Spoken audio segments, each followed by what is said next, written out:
이번 시간은 인디자인에서 자동으로 업데이트되는 목차를 만들어 보도록 하겠습니다. 예제 파일이 준비되어 있으니까 같이 실습을 해보시면 좋을 것 같아요.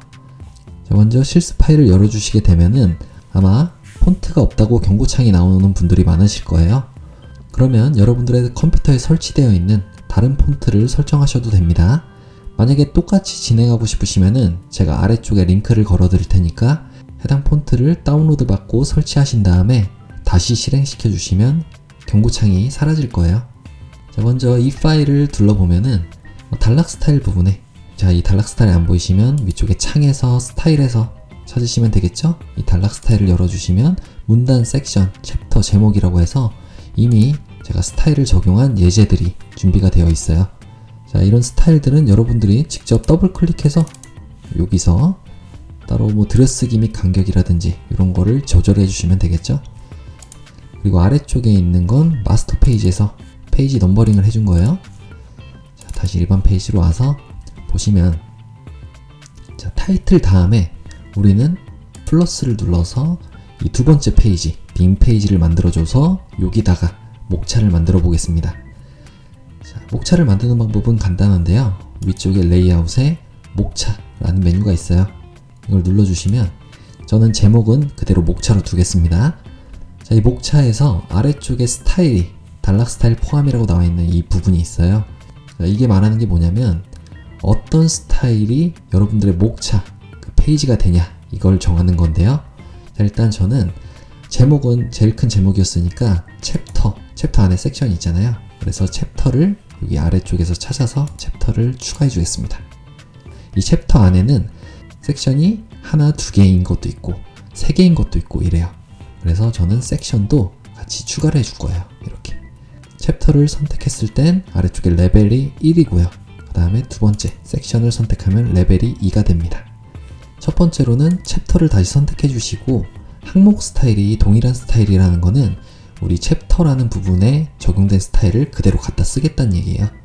저는 이렇게 하지 않고요. 아예 목차의 스타일을 새로 만들어 줄 거기 때문에 이건 기본 단락으로 맞춰 줄게요.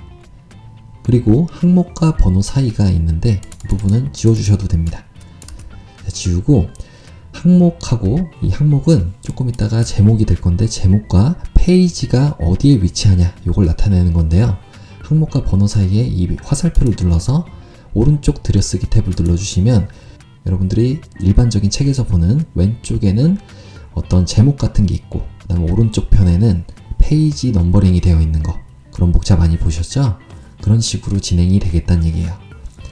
자, 이렇게 하고 섹션도 마찬가지로 똑같이 해줄 거니까 이 부분을 그대로 컨트롤 C 해서 섹션으로 간 다음에 여기에 그대로 컨트롤 V를 눌러주시면 됩니다. 붙여넣기 한 거죠. 자, 이 섹션도 항목 스타일은 저는 동일한 스타일이 아니라 기본 단락으로 이렇게 맞춰줄게요. 자, 그리고 나서 확인을 눌러주시면은, 자, 뭔가 컨텐츠가 현재 이 커서에 포함되어 있는 표시가 나오게 돼요. 우리가 이 목차가 얼만큼 있는지 모르기 때문에 Shift를 누르고 있으면은 화살표 나오는 거 보이시죠? 자, 이때 마진에 맞춰서 Shift 누르고 클릭만 해주시면은 목차가 만들어지게 됩니다. 이 위쪽에 있는 거는 방금 전에 우리가 만든 이 목차라는 제목, 그 스타일을 얘기하는 거고요.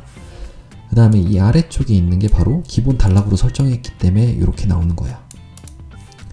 자, 그럼 오른쪽 편에 보니까 이렇게 33, 4, 5, 66, 88 이렇게 나와 있는 것들이 바로 여기 있는 마스터 페이지로 만든 우리의 페이지 넘버링 되어 있는 부분들입니다. 자, 챕터 2 같은 경우는 5페이지에 있죠. 그러면 챕터 2가 5페이지에 있구나. 자, 5페이지 맞죠? 자, 이렇게 확인할 수가 있는 거예요. 자, 그러면 조금 더 나아가가지고 우리는 아예 이 부분을 이렇게 걸치게끔 이렇게 전체적으로 선택 안 해도 된다고 그랬죠? 어차피 엔터로 구분이 되어 있기 때문에 걸쳐서 선택을 해줘도 똑같은 스타일을 적용할 수 있는 거예요. 자, 그럼 현재는 기본 단락이지만 선택이 된 상태로 플러스 눌러주시면 단락 스타일 1이라고 나오고요. 자, 얘를 적용해 줄게요. 먼저 그리고 와서 더블 클릭해서 이름을 바꿔주겠습니다. 여기다가는 목차 이렇게 해볼까요? 목차. 그리고 글자가 너무 작으니까 여기 미리 보기 켜주시는 거 잊지 마시고요. 크기를 조금 더 크게 해볼게요. 좀 더 알아보기 쉬워야 되니까 크기 21 정도로 해볼까요? 그리고 행간 이 줄 간의 간격도 조절해 보겠습니다. 행간도 한 30 정도로 해서 보기 좋게 만들어 볼게요. 그리고 나서 확인을 눌러주시면은 자, 스타일이 적용이 잘 됐죠. 자, 이 목차라는 거 생겼는데 목차 중에서도 섹션이 있고 챕터가 있으니까 우리는 첫 번째 거는 다시 한번 선택해서 여기다가는 챕터 이렇게 적어주죠. 목차긴 한데 챕터다. 관리하기 쉽게 아래쪽에 폴더도 만들어 주겠습니다. 이렇게 스타일 그룹을 하나 만들어 주시고 목차를 이렇게 아래쪽에 끌어서 이렇게 나오면 안 돼요. 이렇게 파란색 표시가 나올 때 놔주시게 되면은 스타일 그룹 1로 목차 챕터가 다 들어갔죠. 자, 그럼 여기도 더블 클릭해서 이름을 바꿔주겠습니다. 여기는 목차라고 아예 해주면 아, 이 부분은 목차만 관리가 되는 스타일이구나 알 수 있는 거죠. 자, 일단 목차 챕터인 상태에서 다시 한번 섹션 1과 2를 이렇게 걸치게끔 만들어 볼게요. 왜냐면 챕터 2로 넘어가니까 그 전에 있는 이 부분은 챕터 1의 하위 메뉴예요. 그렇기 때문에 우리는 이 부분을 기본으로 두고 여기에다가 추가적으로 스타일을 또 만들어 보겠습니다. 자, 플러스를 또 눌러주시고 단락 스타일 적용해 주시고 난 다음에 더블 클릭해서 목차긴 한데 얘는 섹션이다 하면은 위쪽에 있는 건 챕터고 그리고 아래쪽은 섹션으로 이렇게 잘 적용이 됐죠. 위쪽은 챕터, 여기는 섹션. 됐죠? 자, 그럼 더블 클릭해서 다시 한번 들여쓰기 및 간격으로 간 다음에 왼쪽 들여쓰기를 조금 더 이렇게 넓혀 주시게 되면은 안쪽으로 들여쓰기 되는 거 보이시죠? 확인 한번 눌러줄게요. 그리고 챕터 2, 챕터 3, 자, 여기도 이렇게 적용을 해주시고 섹션, 여기도 섹션 하면 되겠죠? 그럼 적용이 됐는데 여기 섹션 3도 있네요. 섹션 이렇게 됐는데 섹션 3와 챕터 3 요 사이에 간격도 조금 조절해 주는 게 좋을 것 같아요. 저는 챕터 3에다가 대고 더블 클릭해서 여기에 기본 문자 서식 들여쓰기 및 간격에 이전 공백을 좀 넓혀 주시면 떨어지겠죠? 자, 그런데 지금 보시는 바와 같이 섹션 1과 2도 너무 간격이 커져요. 이건 왜 그런 거냐면은 섹션으로 갔을 때 첫 번째 일반 부분으로 가면은 우리가 기본을 처음에 목차 챕터를 기반으로 이걸 만들었었죠. 그래서 기준이 이렇게 잡혀있기 때문에 그런 거예요. 이거 만약에 없게 해주려면은 기본 단락으로 해주시고 새롭게 기본 문자 서식을 만들어줘도 됩니다. 됐죠? 자, 이렇게 해주시면 되고요. 저는 이 섹션 부분에 있는 이 부분, 이 페이지 넘버링과 이 제목 부분에 사이에다가 점 같은 걸 좀 표시해가지고 아, 이 줄에서의 페이지가 이 부분이구나 이걸 알 수 있게 좀 명확하게 표시를 해보도록 하겠습니다. 자, 이거 어디서 많이 본 거 아닌가요? 지난 시간에 배웠던 탭이죠. 탭으로 이루어져 있기 때문에 우리가 뭘 할 수 있냐면 자, 이 섹션에 더블 클릭을 해서 탭 가보시면은 체험 문자라는 게 있죠. 체험 문자는 여기다가 점을 하나 찍어보죠. 그리고 X에다가 이제 뭔가를 해줘야 되는데 우리 탭은 그냥 위쪽에 한번 클릭만 해주게 되면은 이런 식으로 점이 나와요. 자, 엔터 쳐볼게요. 자, 지금 이 점 보이시죠? 이런 식으로 점을 채워 넣을 수가 있는 겁니다. 자, 위쪽에 있는 챕터도 마찬가지로 여러분들이 해보시면 되겠죠. 자, 그러면 정말 자동으로 업데이트 되는지 확인해 보도록 할게요. 자, 우리 여기 이 부분에 아무데나 이렇게 선택을 해서 컨트롤 C 한 다음에 붙여넣기를 좀 해보겠습니다. 컨트롤 V.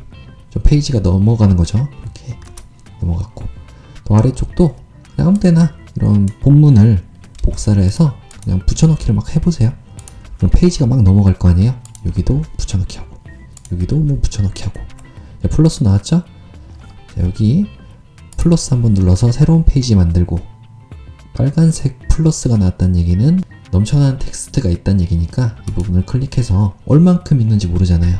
그럴 때 자동으로 페이지가 쫙쫙쫙쫙 추가가 되면서 글들이 배치가 되게 하려면 Shift를 눌러준 상태에서 클릭을 해주면 쭉쭉 또 늘어나죠?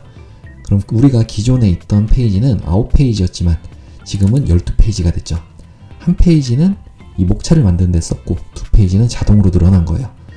그럼 당연히 여기 있는 숫자도 바뀌어야 되는데 지금 바뀌지 않았잖아요. 이 챕터 2의 섹션 2 같은 경우는 7페이지잖아요. 그런데 챕터 2의 섹션 2 같은 경우 6페이지죠. 이게 업데이트가 안 됐잖아요. 자, 이 업데이트 하는 방법은 안쪽에 커서를 깜빡깜빡이게 만들어 보세요. 그리고 난 다음에 위쪽에 레이아웃에 아래쪽 목차 업데이트를 눌러주시게 되면 자, 처음에 있던 그 스타일 그대로 다시 적용이 되고요. 우리가 확인할 거는 오른쪽에 페이지가 올바르게 잘 업데이트가 됐는지만 확인하시고 원래대로 만들어주면 됩니다. 챕터에다가 챕터, 섹션은 섹션, 챕터, 챕터 이렇게 해주시고 섹션은 섹션별로 이렇게만 해주시면은 자, 이제 업데이트된 그런 페이지가 자동으로 목차로 만들어졌죠? 자, 한번 전체 확인해 볼게요. 바깥에 클릭해 주시고 Shift W를 눌러주시면 자, 이렇게 타이틀이 있고 목차가 자동으로 만들어진 게 있고 챕터 1, 2, 3 잘 있죠? 이렇게 자동으로 목차를 업데이트 할 수 있는 방법에 대해 알아봤습니다. 여러분들이 일일이 페이지를 다 이렇게 더블 클릭해서 직접 적지 마시고요. 자동 목차를 생성하시게 되면은 시간과 노력을 최소한으로 할 수 있을 거예요. 많이 활용해 보시면 좋을 것 같습니다. 이 영상이 도움이 되셨다면 구독과 좋아요 버튼도 꼭 눌러주세요. 감사합니다.